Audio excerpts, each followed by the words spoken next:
Hello everyone, welcome back to my channel Lotus Fiction. कैसे हैं आप सब? आई होप कि आप सब बिल्कुल ठीक होंगे एंड सेफ होंगे। गाइस, मेरी आप सभी से एक रिक्वेस्ट है, जिन लोगों ने मेरे चैनल को सब्सक्राइब नहीं किया है, आप में से वो सब्सक्राइब कर लें, और जिन्होंने पहले से ही सब्सक्राइब कर लिया है उन्हें थैंक यू सो मच। और आप लोग प्लीज़ अपने प्यारे प्यारे कमेंट्स करते रहिए ताकि मुझे पता चले कि आपको स्टोरी पसंद आ रही है। अब तक हमने देखा था कि विंग रोते हुए बैठ जाता है और उसे रोता हुआ देखकर वांग जी को भी बहुत बुरा लगता है। विंग रोते हुए कहता है, प्लीज़ मेरे पेरेंट्स को जाने दो वांग जी, प्लीज़ जाने दो। ये तुम सही नहीं कर रहे हो, तुम बहुत बड़ी गलती कर रहे हो। वांग जी को ये सुनकर अब और भी गुस्सा आता है और उसकी आंखों में भी आंसू आ जाते हैं, क्योंकि अब वांग जी अपने गुस्से को कंट्रोल नहीं कर पा रहा था। अगर विंग की जगह कोई और होता तो अभी तक वांग जी अपने इन हाथों से उसका गला दबाकर मार डालता, लेकिन ये तो विंग है, इसका प्यार। वांग जी उठता है और ज़ोर से अपना हाथ एक दीवार पर मारता है। वांगजी ने इतना ज़ोर से हाथ मारा था कि उसके हाथ से खून निकलने लगा था, उसके हाथ में स्क्रैचेस आ गए थे। ये देखकर विंग और भी डर जाता है और वह ज़ोर से चिल्ला पड़ता है। विंग ने अपने दोनों कानों को बंद कर लिया था और उसकी आवाज़ तक नहीं निकल रही थी। वांग जी फिर से नीचे बैठता है और नीचे बैठकर विंग के जॉ लाइन को पकड़कर ज़ोर से ऊपर करते हुए कहता है, तो क्या वो सही था? वो सही था जो तुमने किया था? बोलो, जो तुमने इतने टाइम पहले किया था वो सही था क्या? हाँ, अगर वो सही था तो फिर ये गलत कैसे हो सकता है? और अगर ये गलत है तो वो सही कैसे था? विंग विंग को दर्द हो रहा था। विंग कुछ भी नहीं कर पा रहा था। वांग जी विंग के नोज़ पर अपनी नोज़ को रब करता है, उसके फॉरहेड पर अपने फॉरहेड को रखता है और खुद को शांत करता है। वांग जी बहुत गुस्से में था, लेकिन अभी वो गुस्से से काम नहीं करना चाहता था। विंग पहले ही उससे डरा हुआ था और वो अपनी हरकतों से विंग को नहीं डराना चाहता था। इसलिए वांग जी विंग से कहता है, देखो विंग, मुझे नहीं पता, ये तुम्हारा आंसू, ये रोना धोना, ये ड्रामा, ये सब मेरे ऊपर काम नहीं करने वाला इस बार। मैं तुम्हारी हर तरह की तरकीब से वाकिफ़ हो चुका हूँ। इस बार अगर तुम्हें मुझसे कुछ चाहिए ना, तो तुम्हें शादी करनी होगी। तुम्हारे पास वन एंड ओनली ऑप्शन है विंग, मुझसे शादी करो। अगर तुम मुझसे शादी नहीं करोगे तो मैं तुम्हें बर्बाद कर दूंगा, और इस तरह से बर्बाद कर दूंगा विंग कि तुम जिंदगी में मेरे अलावा ना तो किसी और की हो सकोगे और ना ही कोई और तुम्हें देख सकेगा। बहुत प्यार से समझा रहा हूँ विंग, मुझसे शादी करने के लिए हाँ कर दो, वरना मैं जो करूँगा उसके बाद मुझे नहीं पता तुम कैसे सरवाइव करोगे। मैं हेल बना दूंगा विंग तुम्हारा लाइफ। विंग और भी ज़्यादा डर गया था और वांग जी की वॉइस डीप और डीप होती जा रही थी। विंग बस रो रहा था। विंग का तो रोना ही नहीं रुक रहा था, और वांग जी का ये रूप विंग को न जाने कौन से वर्ड मिले गया था कि अब तो विंग को वांग जी की बातें सुनाई भी नहीं दे रही थी। विंग को अपने पास्ट के फ्लैशबैक याद आ रहे थे, जब वो वांग जी से नया नया मिला था, उससे दोस्ती किया था, उससे धीरे धीरे प्यार हुआ था। और जैसे ही उसके फैमिली को पता चला कि वांग जी एक रिच बिजनेसमैन है, तो उसके पेरेंट्स ने उसे फोर्स किया, ये कह के कि जो रिच लोग होते हैं वो अच्छे नहीं होते, और हम जैसे मिडिल क्लास लोग इतने रिच फैमिली में जाना डिज़र्व नहीं करते। विंग के दिमाग में न जाने कितनी बातें बिठाई गई उसे वांगजी से दूर करने के लिए, लेकिन फिर भी वांगजी से विंग दूर नहीं हुआ था। एट द एंड विंग के पेरेंट्स ने विंग को इमोशनली ब्लैकमेल किया था, जिसके बाद विंग को यही समझ नहीं आ रहा था कि वो करे तो क्या करे, वो अपने प्यार को चुने या अपने पेरेंट्स को चुने। विंग के ऊपर उस वक्त फैमिली का इतना प्रेशर बनाया गया था कि विंग को मजबूर होकर वांगजी से बैक करना पड़ा था उसे जाने देने के लिए। तब भी वांगजी तो विंग को जाने नहीं देना चाहता था, लेकिन विंग उसके सामने इस तरह से रोया था कि वांगजी ने विंग को जाने ही दिया था। इस वजह से विहिंग और वांगजी दोनों को ही बहुत तकलीफ हुई थी एक दूसरे से अलग होकर। लेकिन वक्त के साथ साथ दोनों ने इस चीज़ को एक्सेप्ट कर लिया था। पर वांगजी, उसने कुछ और एक्सेप्ट किया था। उसने खुद को इतना पावरफुल बनाना एक्सेप्ट कर लिया था कि वो विहिंग को किसी भी तरह से अपने पास ला सके। और आज की तारीख में 5 साल बाद वांगजी वो वांगजी नहीं था जो 5 साल पहले था। आज वांगजी एक माफिया किंग बन चुका था, जिसके बारे में अभी तक विंग को पता नहीं था। लेकिन विंग को इतना पता चल गया था कि वांगजी के पास अब इतना पावर, इतना पैसा है जितना उसके पास पहले नहीं था। वांगजी पहले एक बिजनेसमैन था, लेकिन आज वो पूरे शहर को कंट्रोल कर सकता है। विंग सोचे ही जा रहा था, वो अपने ख्यालों में था। लेकिन वांगजी का गुस्सा विंग की चुप्पी और सोच को देखकर बढ़े जा रहा था। वांगजी ने विंग को उठा लिया था अपनी बाहों में। विंग, जो अभी तक होश में नहीं था, उसे ये पता ही नहीं चला कि वांगजी ने उसे अपनी आर्म्स में कैरी कर लिया है। वांगजी विंग को अपने बेडरूम में ले गया था और अब ले जाकर उसे अपने बेड पर लिटा भी दिया था।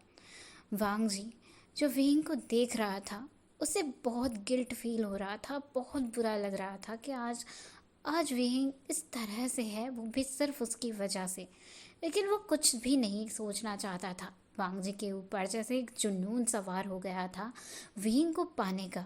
उसे हर हालत में और हर कीमत में विंग चाहिए था, चाहे खुद को बर्बाद करके विंग मिले या विंग और उसकी पूरी फैमिली को बर्बाद करके मिले, लेकिन उसे विंग चाहिए था।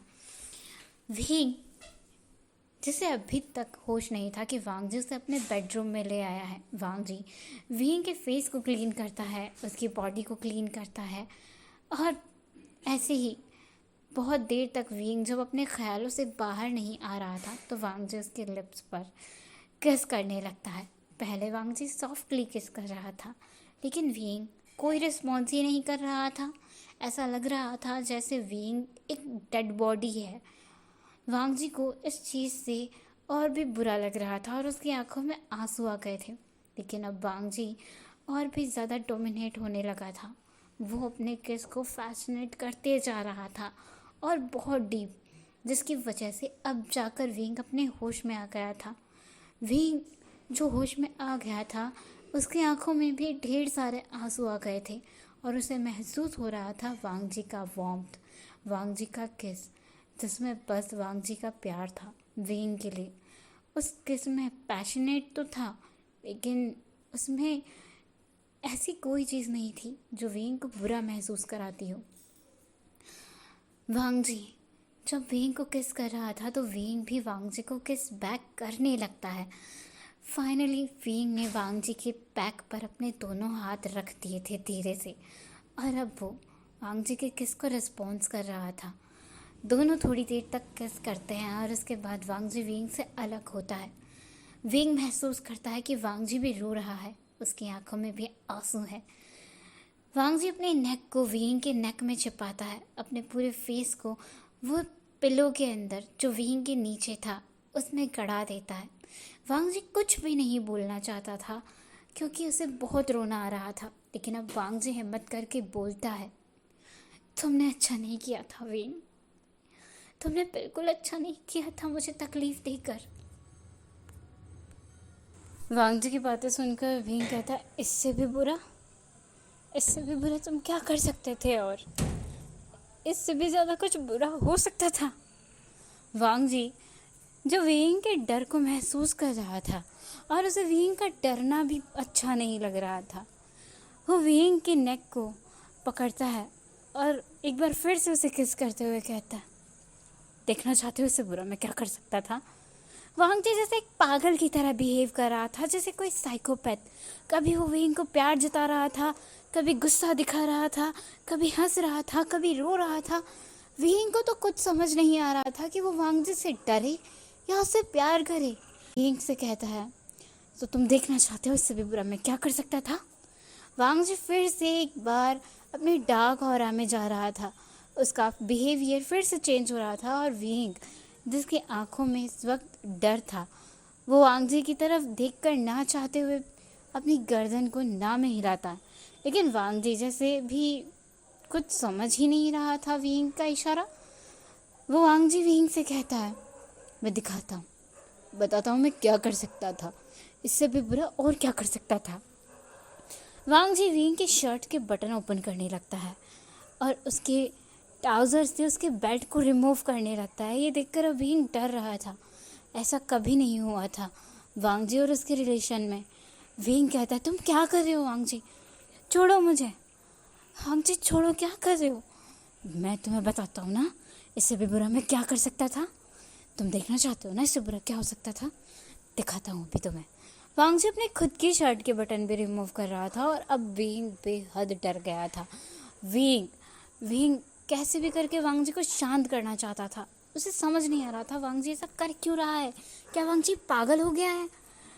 वांग जी विंग के चेस्ट पर किसेस करने लगा था, वो भी बहुत पैशनेट और बहुत रफ, जिसकी वजह से विंग को बहुत बुरा महसूस हो रहा था।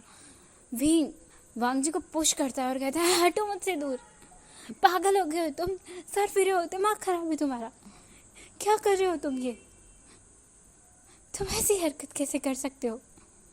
वांग जी जो एक बार फिर से जोर जोर से हंसने लगा था और कह रहा था, डर गए ना डर गए ना विंग, डर गए ना। हाँ, विंग को एक झटके से अपनी तरफ खींचता है और अपनी लैप में बिठा देता है और कहता है, डर गए ना मुझसे विंग, सोचो अभी बस मैंने तुम्हें डेमो दिया है कि मैं ऐसा कर सकता था। अगर मैं चाहता तो मैं तुम्हारे साथ ये सब कर सकता था, तुम्हें ज़बरदस्ती मार्क कर सकता था, अपना बना सकता था और फिर तुम्हें छोड़ भी सकता था यूज़ करके, अगर मुझे तुमसे प्यार नहीं होता। बहुत प्यार करता हूँ विंग, इसलिए अब तक अपनी लिमिट्स में हूँ। अगर मेरा प्यार नफ़रत में बदल गया ना विंग, अपनी लिमिट्स को क्रॉस कर दूंगा मैं। मुझसे शादी कर लो विंग, आई प्रॉमिस, तुम्हारे पेरेंट्स को छोड़ दूंगा। मैं बस तुमसे प्यार करना चाहता हूँ और तुमसे प्यार पाना चाहता हूँ। मैं रईसी अपने साथ अपनी किस्मत में लिखा कर लाया हूँ, तो इसका क्या करूँ। क्या मैं किसी का प्यार डिजर्व नहीं करता। अगर मेरा रईस होना तुम्हें तकलीफ़ देता है, तुम्हारे पेरेंट्स को तकलीफ़ देता है, आई स्वेयर मैं पूरा बिजनेस लोगों में डोनेट कर दूंगा, अपने ब्रदर के नाम कर दूंगा, अपनी सारी प्रॉपर्टी अपने ब्रदर के नाम कर दूंगा और तुम्हारे साथ चलूँगा। बोलो, तब तुम मुझसे शादी करोगे मुझसे शादी विंग। विंग वांग जी को इस तरह से देखकर बहुत गिल्ट महसूस कर रहा था कि उसने वांग जी की क्या कंडीशन बना दी है। आज ये जो वांग जी की कंडीशन है ये उसकी वजह से है। विंग भी वांग जी से प्यार करता था, इतने सालों में वो वांग जी को भूला नहीं था। हमेशा हंसते मुस्कुराते रहने वाला विंग वांग जी से अलग होने के बाद जैसे मुरझाया हुआ फूल हो गया था। ना विंग हंसता था, ना ज़्यादा किसी से बात करता था, बस वो खुद को 24 घंटे काम में बिजी रखता था। कब सुबह हुई कब रात हुई जैसे विंग को पता ही नहीं चलता था। विंग के पेरेंट्स इस चीज़ को नॉर्मली ले रहे थे, उन्हें लग रहा था विंग ठीक हो जाएगा धीरे धीरे। लेकिन पेरेंट्स को कौन समझाए कि एक बार इंसान जब किसी से दिल लगा ले तो दिल हटाना आसान नहीं होता और हर इंसान बुरा भी नहीं होता। विंग वांग जी को हक कर लेता है बहुत ज़ोर से और उसके नेक पर अपने फेस को रखता है, उसके कान में धीरे से कहता है, मैं तुमसे शादी करने के लिए तैयार हूँ। आई लव यू लैंसन, प्लीज़ शांत हो जाओ, प्लीज़ काम डाउन। विंग वांग जी के बैक को सहला रहा था और अब धीरे धीरे वांग जी शांत हो रहा था। विंग अपने ओमेगा फेरामोन्स को हल्का हल्का रिलीज़ करता है। आज इतने टाइम बाद, कम 5 सालों के बाद वांग जी ने दूसरी बार विंग के फेरामोन्स को फील किया था और अब वांग जी धीरे धीरे शांत हो रहा था। वांग जी का जो सर दर्द हो रहा था वो भी कम होने लगा था। वांग जी विंग को छोड़ देता है और विंग की गोद में लेट जाता है। विंग अपने फेरामोन्स के ज़रिए वांग जी को शांत करता रहता है और उससे बातें करने लगता है जाता है। वांग जी को सुलाने के बाद विंग भी बहुत थकान और सर दर्द महसूस कर रहा था, इसलिए वो भी वांग जी के साथ ही सो गया था। विंग और वांग जी के रूम का दरवाज़ा खुला था, वो दोनों सो रहे थे। विंग बेड पर बैठे बैठे सो गया था और वांग जी उसकी गोद में सो रहा था। ये नज़ारा दो इंसान बाहर से देख रहे थे, जो थे शू यांग और शाओ शिंगचैन। शू यांग और शाओ शिंगचैन उन्हें देखकर मुस्कुराते हैं और शू यांग कहता है, फाइनली आखिर इसे इसका प्यार मिल ही गया। मुझे लगा था ये सरफिरा इंसान इस बार विंग के साथ कुछ गलत कर देगा, लेकिन नहीं, उसे अभी भी विंग से प्यार है। मैंने तो तुमसे कहा ही था, शाओ शिंगचैन कहता है। शू यांग, मुझे अच्छे से पता है वांग जी खुद को बुरा बनाने की पूरी कोशिश कर रहा है, खुद को क्रूअल बनाने की पूरी कोशिश कर रहा है, लेकिन ये एक इंसान है, वे वो शियान, जिसके सामने वो खुद को बुरा नहीं बना सकता। तुमने देखा नहीं उसके सामने वो किस तरीके से बिहेव कर रहा था। मुझे तो एक सेकंड के लिए ऐसा लगा डबल पर्सनालिटी बाहर ना आ जाए। मुझे बस इस बात की चिंता है कि हम वांग जी की इस डबल पर्सनालिटी को ठीक कैसे करेंगे। ऐसे तो विंग उससे डरता रहेगा, और जब तक विंग डरता रहेगा वांग जी से खुलकर प्यार नहीं कर पाएगा। तुम डॉक्टर हो, तुम बताओ इस बारे में क्या करना चाहिए।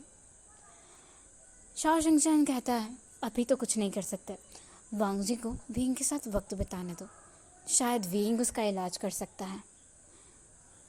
शू यांग कहता है, ठीक है फिर इन दोनों को सोने दो, दोनों बहुत थके हुए हैं, चलो कुछ खाते हैं और कुछ देर बाद इन्हें भी खिला देंगे। शाओ शिंगचैन कहता है, ठीक है चलो। वांग जी और विंग सोते रह जाते हैं। यहाँ से शाओ शिंगचैन और शू यांग वो नीचे चले जाते हैं। अब सीन नाइट के 9 बजे का दिखाया जाता है, जब शू यांग वांग जी के रूम में खाना लेकर आया था। वांग जी और विंग अभी तक सो रहे थे। विंग आधा बेड पर सो रहा था, आधा बेड से नीचे था, क्योंकि सोते सोते उन दोनों के पोजीशंस चेंज हो गए थे। वांग जी साइड में था। शू यांग उन दोनों को देखकर ज़ोर ज़ोर से हंसने लगता है, और शू यांग की हंसी से वांग जी की नींद पहले खुलती है। वांग जी अपनी आइज़ ओपन करता है और देखता है वो सो रहा था। विंग कहाँ है? वांग जी फटाफट से उठता है और वो देखता है विंग आधा बेड पर सो रहा है और आधा नीचे, यानी कि विंग के पैर बेड के नीचे है और विंग का बाकी का हिस्सा बेड के ऊपर है, यानी कि विंग ऐसे सो रहा है। वांग जी ऐसे देखकर विंग को मुस्कुरा देता है और वो शू यांग की तरफ देखता है, जो चुप हो गया था। वांग जी उठता है और विंग के पास जाता है। शू यांग उसे आवाज़ देने ही वाला था कि वांग जी उसे अपने लिप्स पर हाथ रखकर चुप रहने का इशारा करता है और बहुत प्यार से विंग के फेस पर जो बाल आ रहे थे उन्हें हटाता है, और उसके बाद विंग को उठाता है। विंग उठो। विंग जो अभी नींद में था और उसे बिल्कुल भी नहीं उठना था। विंग को उठाना बिल्कुल आसान काम नहीं था, वांग जी अच्छे से जानता था। इसलिए वांग जी विंग से कहता है, विंग बस मुझे अपना हाथ पकड़ने दो। विंग थोड़ा सा हिलता है और वांग जी उसे एक बार फिर से ब्राइडल कैरी करता है, और इस बार उसे ठीक से बेड पर लिटाते हुए उसके फॉरहेड पर किस करके कहता है, अब तो अच्छे से सो जाओ। वांग जी शू यांग के साथ रूम से बाहर आता है और रूम का डोर बंद करने के बाद कहता है, अब बोलो क्या था और तुम हंस क्यों रहे थे।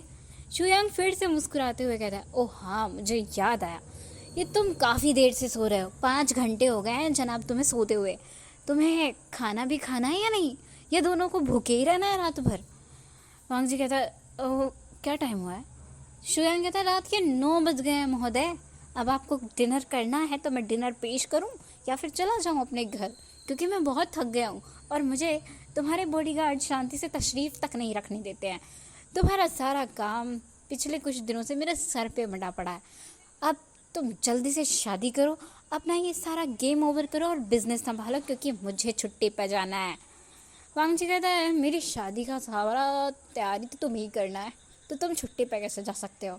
और रही तुम्हारी छुट्टी की बात, तो तुम छुट्टी पे बाद में चले जाओ ना, मैं विंग के साथ हनीमून पे जाने वाला हूँ शादी के बाद।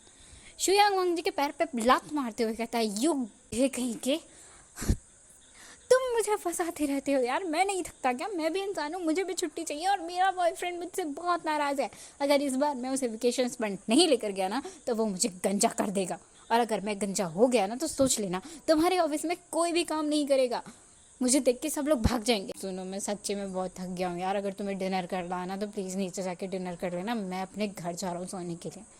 वांग जी कहता है बहुत रात हो गई है, तो मैं इतनी रात में नहीं जाना चाहिए।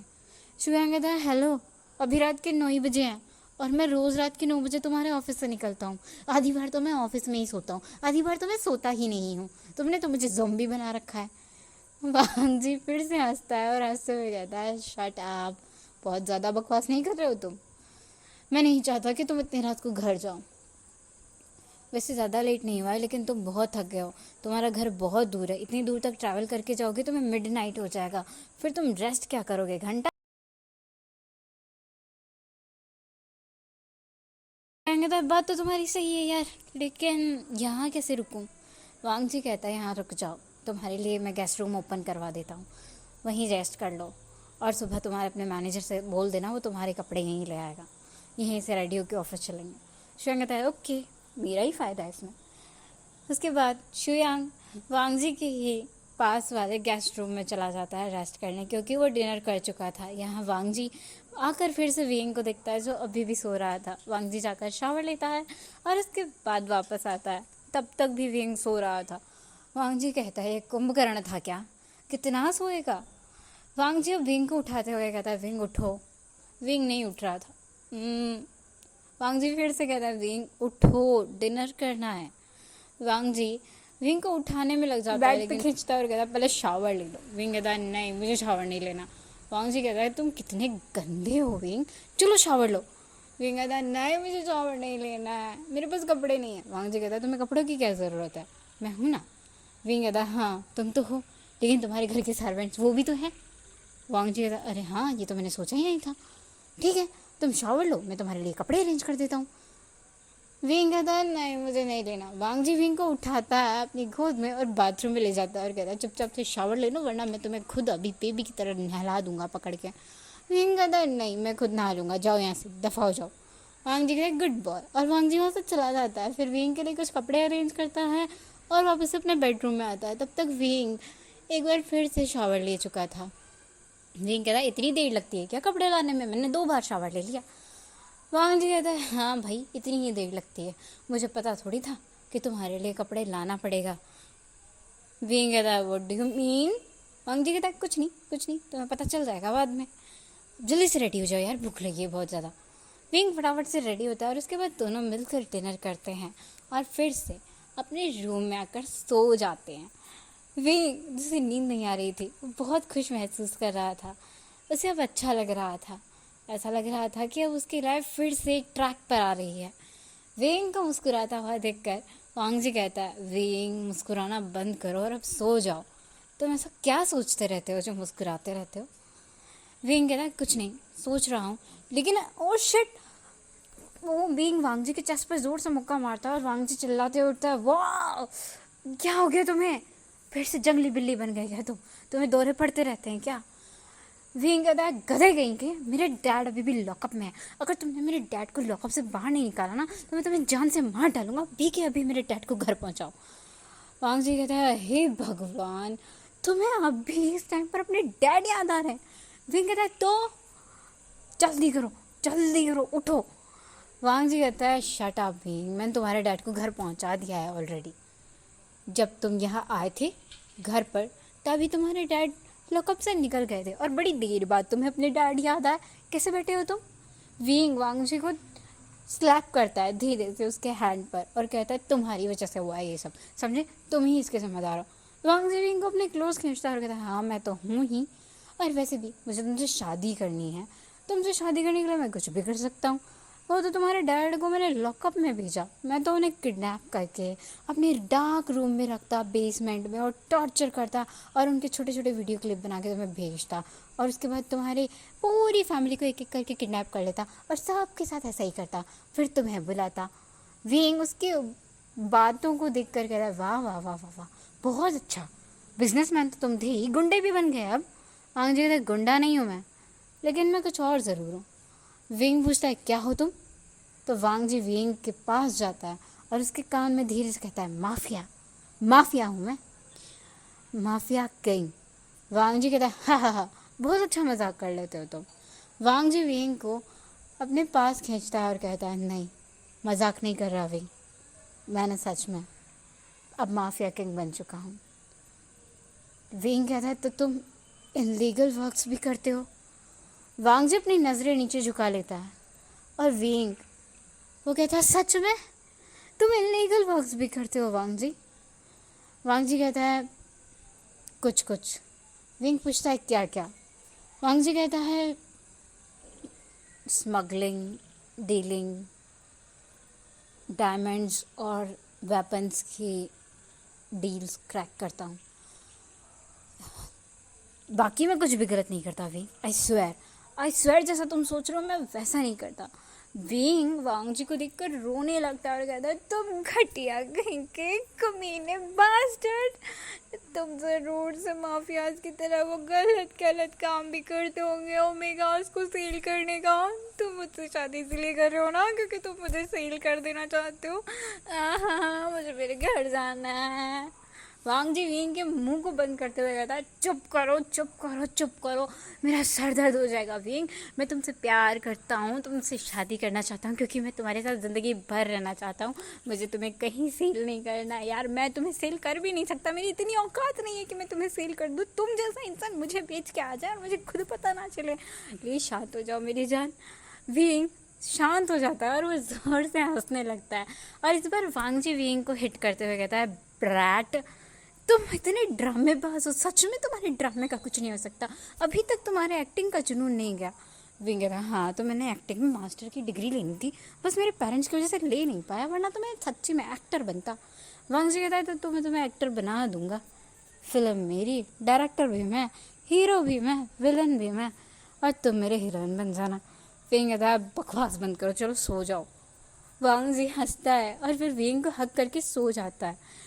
नेक्स्ट मॉर्निंग हमें दिखाया जाता है वांग जी बहुत जल्दी उठ गया था और उठकर रेडी भी हो गया था और अब इसके बाद हम वांग जी को दिखते हैं जो इतनी सुबह सवेरे जल्दी उठकर अपने रूम से निकल गया था। उसके फेस पर एक बड़ी सी स्माइल थी और उसकी स्माइल देख के उसके पूरे घर के सर्वेंट्स मुस्कुरा रहे थे, सब बहुत खुश थे क्योंकि अपने बॉस को इतने सालों बाद उन्होंने मुस्कुराते हुए देखा था, वरना तो उसके बॉस उठते हुए गुस्सा करते थे। वांग जी बहुत सारे फूल्स को ऑर्डर करता है और उसके बाद बड़े प्यार से खुद अपने हाथों से उन सभी फ्लावर्स को अपने रूम में डेकोरेट करने लगता है। सभी पियोनी फ्लावर्स थे जो विंग के पसंद के थे और उनमें कुछ रोजेस थे जो वांग जी के पसंद के थे। पूरे रूम को वांग जी बहुत ही खूबसूरती से डेकोर करता है और इसके बाद वो विंग को उठाता है। विंग अभी तक सो रहा था। वांग जी उसे कहता है ये सच में, हाँ इसका मैं क्या करूँ, कितना सोता है ये। वांग जी उसे उठाता है। विंग उठो मेरी प्रिंसेस, माय क्यूट लिटिल पांडा, उठ जाओ, गुड मॉर्निंग। विंग उठता है ज़बरदस्ती और वांग जी उसे हिला हिला कर उठा रहा था। विंग उठ जाओ। विंग उठता है और स्लो मोशन में अपनी आंखें खोलता है फिर वो देखता है वांग जी उसके सामने बैठा हुआ। विंग कहता है क्यों उठा रहे हो, मेरी इतनी प्यारी नींद खराब कर दी तुमने सुबह सुबह की, तुम बहुत बुरे हो। विंग का ड्रामा उठते ही चालू हो गया था। सच्ची में विंग ड्रामेबाज है भाई, इसके ड्रामे का कुछ नहीं हो सकता। वांग जी कहता है माय डार्लिंग माय प्रिंसेस, ज़रा अपने आसपास तो देखो। विंग अपनी नज़र वांग जी से हटाता है और फिर देखता है वाओ, विंग सच में उसके मुंह से यही निकला था। विंग कहता है वाओ, हाय कितना खूबसूरत कमरा सजाया है, किसी की वेडिंग नाइट है।